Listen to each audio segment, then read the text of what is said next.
Welcome students, আশা করছি তোমরা সবাই খুব ভালো আছো। ইজি ম্যাথ চ্যানেলের নতুন আরেকটি ভিডিও নিয়ে আমি চলে এসেছি।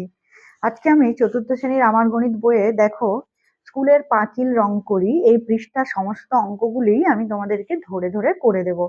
তোমরা ভিডিওটি স্কিপ না করে প্রথম থেকে শেষ অবধি দেখতে থাকো। আশা করি তোমাদের অঙ্ক করতে আর কোনো অসুবিধা হবে না, তোমরা সব অঙ্কই বুঝতে পারবে। চলো তাহলে শুরু করি। দেখো কি বলছে, দেখো স্কুলের এই দেওয়াল পাঁচিল রং করা হচ্ছে, দুটো ছেলে মেয়ে মিলে রং করছে মনে হচ্ছে যেন। তাহলে সুজাতা ও সমীর ঠিক করেছে স্কুলের পাঁচিল রং করবে। সুজাতা পাঁচিলের 2/8 অংশ রং করেছে ও সমীর করেছে 1/8 অংশ। বোঝা গেল, এটা আমরা কি ভগ্নাংশের চ্যাপ্টারেই আছি, তাই তো? এই 2/8 1/8 এগুলো হলো ভগ্নাংশ। তাহলে ওরা দুজনে মোট পাঁচিল রং করেছে। দেখো 2/8 অংশ যোগ 1/8 অংশ, দুজনের কাজটাকে আমরা যোগ করব, মোট বলছে তো। তাহলে পাঁচিল রং করেছে 2/8 যোগ 1/8 কত অংশ শিখেছি তো। হরটা লিখে দেব আর উপরে লবগুলো যোগ করব। তাহলে 2 + 1 = 3। তাহলে 3/8 অংশ রং করা হয়েছে। এবারে বলছে কি আর কতটা রং করা বাকি আছে। তাহলে পুরোটা তো রং করা হয়নি, তাহলে মোট কাজকে আমরা কি করি, 1 অংশ ধরে নেব। তাহলে মোট কাজ হলো 1 অংশ। তাহলে বাকি আছে কি, মোট 1 অংশ থেকে যতটা হয়ে গেছে সেটা বিয়োগ করলেই বাকিটা অংশ আমরা পেয়ে যাব। তাহলে বাকি আছে কত অংশ, 1 অংশ মাইনাস 3/8। তাহলে আগের ভিডিওতে আমরা কি শিখেছি, বিয়োগ করা শিখেছি। তাহলে এক অংশকে আমরা লিখবো কি 8/8 অংশ মাইনাস 3/8। তাহলে হরটা লিখলাম 8, 8 - 3 = 5। তাহলে কি বাকি আছে 5/8 অংশ। এবারে দেখো দানেশশেখ লেনে রাস্তার কাজ চলছে। প্রথম দিনে রাস্তার 2/5 অংশ কাজ হয়েছে, কিন্তু দ্বিতীয় দিনে মাত্র 1/5 অংশ কাজ হয়েছে।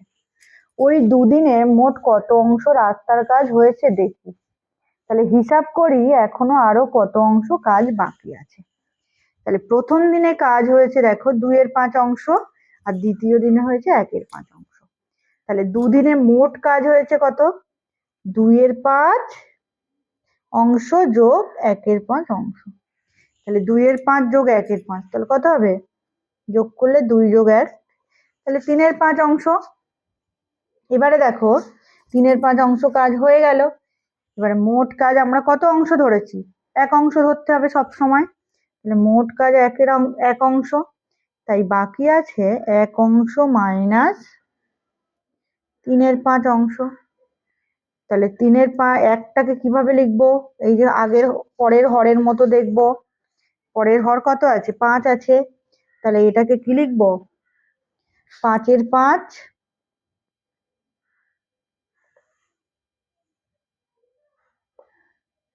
মাইনাস 3/5। তাহলে 5 ঠিক থাকলো, 5 - 3 = 2। তাহলে বাকি আছে 2/5 অংশ। বোঝা গেল কিভাবে আমরা একটা লেখা অঙ্ককে সমাধান করতে পারি। বেশ, চলো পরের পৃষ্ঠাতে দেখি। এখানে কি বলছে দেখো, হাতে কলমে বোতাম নিয়ে যাচাই করি। আগে যেটা শিখলাম সেটা হচ্ছে হাতে কলমে যাচাই করবে এবারে। তাহলে 3/8 যোগ 2/8, আর কি 2 নম্বরে 3/8 মাইনাস 2/8। তাহলে দেখো 8টি বোতাম নিলাম। তাহলে কি এগুলো কি হরে 8 আছে, তার মানে কি আমার তোমাকে প্রথমে 8টা বোতাম নিতে হবে। তাহলে 1টা 2টো 3টে 4টে 5টা 6টা 7টা 8টা। তাহলে 8টা বোতামের 3/8 অংশ মানে কি 3টে বোতাম, 1টা 2টো 3টে। আচ্ছা 8টা বোতামের 2/8 অংশ মানে 2টো বোতাম। এবার 8টা বোতামের 3/8 অংশ যোগ 2/8 অংশ, তাহলে কি এই দুটো যোগ করতে হবে। তাহলে 1টা 2টো 3টে 4টে 5টা। তাহলে এটা কত পেলাম, 8টার মধ্যে 5টা মানে কি 5/8 অংশ। এবারে পেলাম কি 3/8 যোগ 2/8 সমান 5/8। বোঝা গেল। এবারে কি বলছে, বিয়োগটা করতে হবে। তাহলে 8টা বোতামের 3/8 অংশ, দেখো 8টা বোতামের 3/8 অংশ সমান কি 3টে বোতাম। 8টি বোতামের 2/8 অংশ মানে কি 2টো বোতাম। এবারে দেখছি এই 3/8 গ্রেটার দেন 2/8, তাই তো 3/8 বড় মানে কি 3টে বোতাম বড় বেশি। তাহলে 3/8 গ্রেটার দেন 2/8, তাই 3/8 গ্রেটার দেন 2/8। আবার দেখো 8টা বোতামের 3/8 অংশ, 3টে বোতাম হয়েছে। আবার 8টা বোতামের 2/8 অংশ মানে 2টো বোতাম। তাহলে 8টা বোতামের 3/8 অংশ মাইনাস 2/8 মানে কি 2টো বোতাম সরিয়ে নিতে হবে 3টে বোতাম থেকে। তাহলে দেখো 3টে বোতাম থেকে 2টো বোতাম যদি আমি সরিয়ে নিই তাহলে একটা বোতাম পড়ে থাকবে, দেখো একটা বোতাম পড়ে আছে। তাহলে এখানে কি পাচ্ছি দেখো, 8টা বোতামের 3/8 অংশ মাইনাস 2/8 অংশ সমান কত হচ্ছে, 1/8 অংশ। তাহলে পেলাম 3/8 মাইনাস 2/8 সমান 1/8 অংশ। তাহলে এটা আমরা কি করলাম, হাতে কলমে যাচাই করে পেলাম। এখানে আমরা কি ভগ্নাংশের যোগ বিয়োগ একই সাথে শিখছি। চলো পরের পৃষ্ঠাতে যাই। এবারে এখানে দেখো কি বলছে, হাতে কলমে, তার মানে হাতে কলমে আমাদের কিছু করতে হবে। তাহলে কি, একই মাপে 3টি আয়তক্ষেত্রাকার কাগজ নিয়ে সমান 4টি ভাগ করলাম ও নানান অংশে রং দিয়ে কি পেলাম দেখি। তাহলে এই আয়তক্ষেত্রাকার কাগজকে সমান 4টে ভাগে ভাগ করা হয়েছে। তাহলে এটা কত ভাগে, 1 ভাগে রং করা হয়েছে। তাহলে এই অংশটা কত হবে, 1/4। আচ্ছা পরেরটাতে দেখো এই দুটো অংশে রং করা হয়েছে। তাহলে কি 4টে ভাগের 2 ভাগে রং করা হয়েছে, মানে এটাকে আমরা কি লিখতে পারি, 4টে ভাগের 2 ভাগে রং মানে কি 2/4।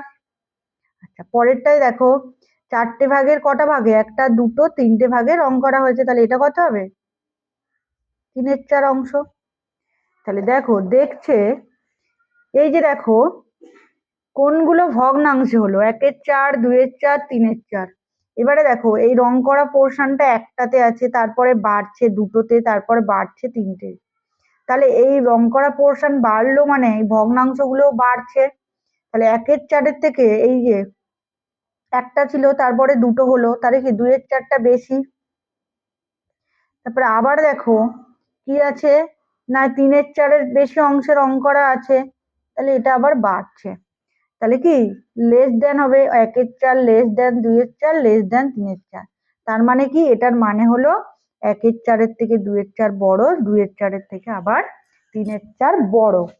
তাহলে কি পাচ্ছি এখান থেকে দেখো তো, ভগ্নাংশের হর একই রেখে লব বাড়ালে ভগ্নাংশের মান কি হচ্ছে, এখানে বাড়ছে তো। তাহলে ভগ্নাংশের হর একই রেখে লব বাড়লে ভগ্নাংশের মান বাড়ে, এই বক্সে লিখতে হবে ভগ্নাংশের মান বাড়ে। আচ্ছা এবারে দেখো কি বলছে, আমি অন্য 3টি একই মাপের আয়তক্ষেত্রাকার কাগজ নিয়ে নিচের মতো সমান ভাগ করে রং করিও কি পাই দেখি। দেখো সেম একই আয়তক্ষেত্রাকার কাগজ নিয়ে এটাকে কি করেছে, 2 ভাগে ভাগ করে 1 ভাগে রং করেছে। তাহলে এটাকে কত লিখবো, ভগ্নাংশে 1/2। আচ্ছা এটাকে কি করেছে, 3 ভাগে ভাগ করে 1 ভাগে রং করেছে। তাহলে এলো হলো কি 1/3। এটাকে দেখো 4 ভাগে ভাগ করেছে, ভাগ করে কি হয়েছে না একটা অংশে রং করেছে। তাহলে এটা কত হবে, 1/4 না, 4 ভাগের 1 ভাগ। এবারে দেখো যত আমি ভাগ বাড়াচ্ছি কিন্তু রং একটা পোর্শনেই করছি, ভাগ বাড়াচ্ছি রং একটা পোর্শনেই করছি, তখন দেখবে এই ঘরগুলো কমে কমে যাচ্ছে, তাই কি না। প্রথমটা বেশি ছিল, তারপরেরটা কমলো, তারপরেরটাও কমলো। তাহলে যত ঘর বাড়াচ্ছি তত কি রঙের করা অংশটা কমছে। তাহলে এখানে দেখো 1/2টা বড়, তারপরে 1/3, তারপরে 1/4। তাহলে দেখো 1/2 বড়, তারপরে 1/3, তারপরে 1/4। 1/4টা সব থেকে ছোট না, ছোট অংশে রং করা না। তাহলে এখানে কি পেলাম দেখো, ভগ্নাংশের লব একই রেখে হর বাড়াচ্ছি। দেখো লব একই আছে না, 1 1 1 লব, আর হর বাড়াচ্ছি, এই যে হর বাড়াচ্ছি। তাহলে লব একই রেখে হর বাড়ালে ভগ্নাংশের মান কি হচ্ছে, কমছে না। এই যে এটা প্রথমটা বড় ছিল, তারপরে কমছে, তারপরে কমছে। তাহলে লব একই রেখে হর বাড়ালে ভগ্নাংশের মান কমে, এটা তোমাদেরকে মনে রাখতে হবে। যদি হর একই রেখে লব বাড়াই ভগ্নাংশের মান বাড়বে, আর লব একই রেখে হর বাড়াই ভগ্নাংশের মান কমে যাবে। যত আমরা ছোট ছোট টুকরো বেশি করব লব যদি ঠিক রেখে, তখন তার মান কমে যাবে। এবারে দেখো নিজে করি, গ্রেটার দেন আর লেস দেন চিহ্ন তোমাদের বসাতে হবে। তাহলে 1/2 1/3 কি শিখলাম, এখানে দেখো কি লব একই রাখছি, তাহলে ভগ্নাংশের কি আছে মানটা কি এই হরের মান আলাদা না, 2 আর 3। তাহলে দেখো এখানে দেখো যেটার নিচে কি ছোট আছে না, সেটাই বড় হবে। দেখো 2 এর পরে কি 3, তারপর 4, তাহলে 2টা বড়, তারপরে 3, তারপর 4। তাহলে এখানে 1-এর 2, 1-এর 3, তাহলে কি 1-এর 2 বড় হবে, তাই তো লবটা একই। এখানে দেখো 2 এর 5, 2 এর 6, তাহলে কি লব একই আছে। হরকে যে হর ছোট যেদিকে সেদিকে এরম হা মুখটা হবে। দেখো এখানে দেখো 1-এর 13, 1-এর 15, তাহলে কে আছে 1 ঠিক আছে, যেদিকে কম কে আছে 13, 13-র দিকে বড় হবে। এবারে দেখো এটা কে বলেছে 1, আর এটা কি 1-এর 2। দেখো 1 অংশ 1-এর 2 অংশ কে বড় হবে? হুম, দেখো এইটা 2 এর 1 কে লিখতে পারি কি 2 এর 2। এবারে এটা আগের মতো করি, এটা কি লব ঠিক না? তাহলে হর যার বড় সেই বড় হবে। তাহলে দেখো হর কি ঠিক আছে, আর লব বড় কে 2, তাহলে এটা এই দিকে হবে। তারপরে দেখো একটাকে আমরা কি কি একই রকম লিখছি 15/15, হর ঠিক লাগলাম। এবারে কি লব যার বড় সেই বড় হবে না, এই যে দেখো ভগ্নাংশের হর একই রেখে লব বাড়ালে ভগ্নাংশের মান বাড়ে। তাহলে হর একই রাখলাম, লব যার বড় সেই বড়। এবারে দেখো কি বলেছে 6-এর 17, 6-এর 11, এটা কি ঠিক? লব একই রেখে হর, এই যে লব একই রেখে হর বাড়ালে ভগ্নাংশের মান কমে। এটা কি হর বড়, আর এটা কি হর ছোট, তাহলে এটা কি ভগ্নাংশের মান কমছে, যার হর কম তাহলে সে বেশি।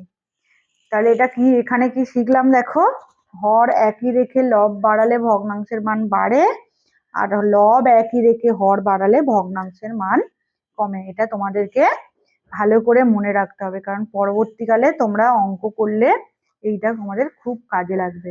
বুঝতে পারছো? এবারে যদি ভিডিওটি ভালো লেগে থাকে তাহলে অবশ্যই ভিডিওটা থেকে একটি লাইক করে দেবে, আর চ্যানেলটি অবশ্যই সাবস্ক্রাইব করে রাখো পরবর্তী ভিডিওর জন্য।